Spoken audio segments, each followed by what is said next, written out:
So I wanted to make a video showcasing how to wash a fursuit bodysuit. And I also wanted to show you guys how I fix any fur that's been damaged. This could just be from improper storage or just from age. So you want to start by flipping your bodysuit inside out. This bodysuit has wings, so there's inserts that need to be removed. This bodysuit also has zip-on feet and a zip-on tail. I removed these before washing. If you're washing a digigrade bodysuit, you want to make sure that the padding has been removed if you're able to remove it. Some bodysuits have inserts that can be easily removed. Others have pockets where you can remove the stuffing and then have a flat fursuit.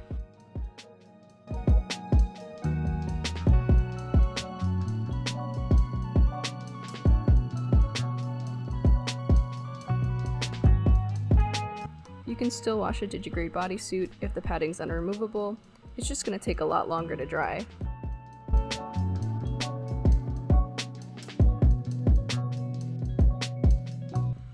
Now you can see me struggling to make the arms inside out. This is technically impossible because of the way that they're sewn with the wings, but I try my best. The main reason for flipping bodysuits inside out before washing them is so that less fur and fibers get torn out. I've never had an issue with washing machines ruining fursuits before, but I still like to flip just to keep the shedding to a minimum.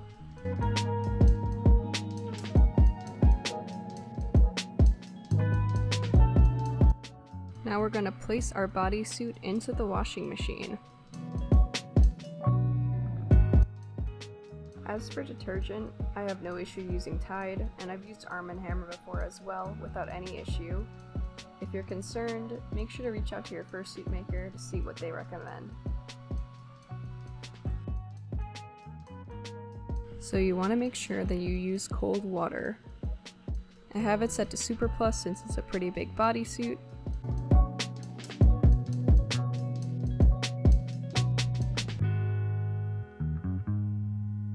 And I always set it to delicate. And we're back about 30 minutes later. The bodysuit is kinda soaked. The padding on this bodysuit is neoprene, so I did kinda squeeze it a little to help some of the water get out. I find it's always the padding on digigrade bodysuits that tend to take the longest to dry, as well as areas like Minky where the wings are.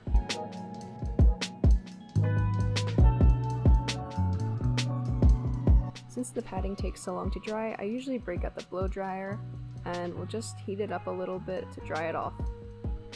I tend to only use the low temp, sometimes the high temp, but I try to avoid the fur when I do that. Since faux fur is plastic, like a lot of other fabrics nowadays, you have to be very careful when you're working with heat.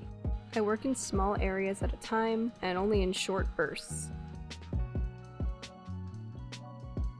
Before the fur dries, I like to turn the whole bodysuit out and brush the fur out so I don't have to deal with that mess later. This little area I'm pointing out is one of the damaged fur areas that I'll be fixing later.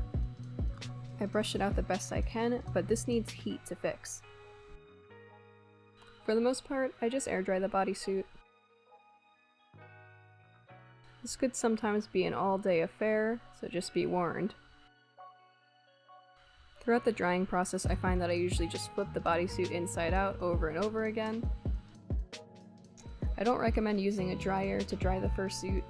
Even if it says that it's air dry and tumble dry, there's always that chance that your machine might use heat and accidentally ruin your fursuit. It might be a long process to wash a fursuit and dry it properly, but it's a lot better than, destroying something that's over $1,000.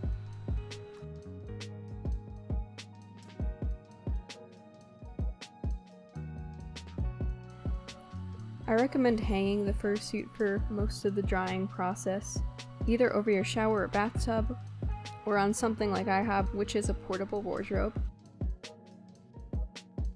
Sometimes I do let it dry just on the ground laid out. Sometimes it's a lot faster than having it hang dry. you're drying it on the floor, you want to make sure you're flipping it over and over again. You want to make sure that both sides are drying, and you don't want to leave a big damp mess on your floor.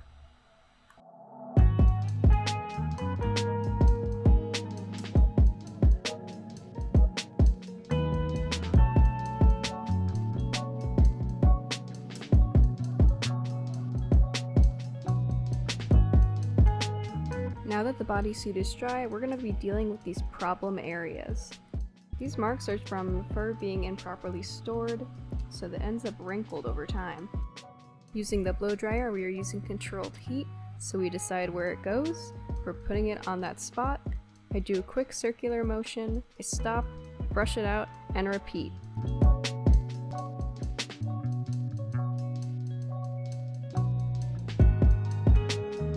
This can be a very time-consuming process, so don't get frustrated.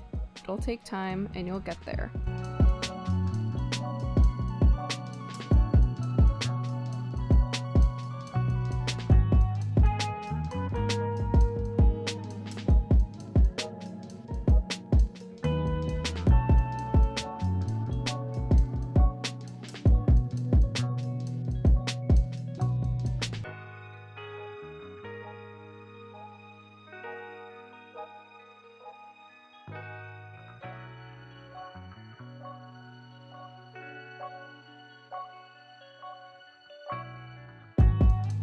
So here's a quick before and after, just showing the issue and then how it looks fixed.